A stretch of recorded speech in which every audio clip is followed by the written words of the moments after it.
अस्सलाम वालेकुम, आप देख रहे हैं रिजवी नेटवर्क यूट्यूब चैनल। इस वक्त की ताज़ा तरीन जो अपडेट है वो ये है कि सराय आलमगीर मिलाद चौक से आगे ये रास्ते बंद किए जा चुके हैं और यहाँ पे कंटेनर लगे हुए हैं और ये नफरी तैनात है। आप देख सकते हैं ये जो है वो तहरीक पाकिस्तान के लॉन्ग मार्च को रोकने के लिए नफरी इधर तैनात की गई। आप देख सकते हैं काफ़ी तादाद में नफरी मौजूद है।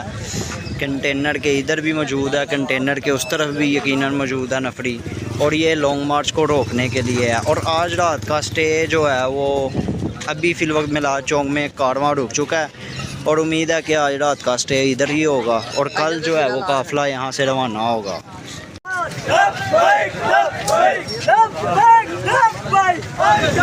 अस्सलाम वालेकुम, जैसा कि आप देख सकते हैं हाफिज़ साहबजादा हाफिज़ाना हुसैन रिजवी साहब जो है वो इस वक्त कारकुनान के हमरा आगे जो नफरी लगी है उसका जायज़ा लेने जा रहे हैं नफरी की तरफ। तो ये आपको एक्सक्लूसिव मनाज़िर अभी के दिखा रहे हैं। हाफिज़ साहब हुसैन रिजवी साहब आगे नफरी का जायज़ा लेने जा रहे हैं। जो इस वक्त नफरी आगे सराय आलमगीर से मिलाद चौक के आगे इन्होंने नफरी लगाई है, कंटेनर लगा के रास्ते बंद किया, उसका जायज़ा लेने जा रहे हैं।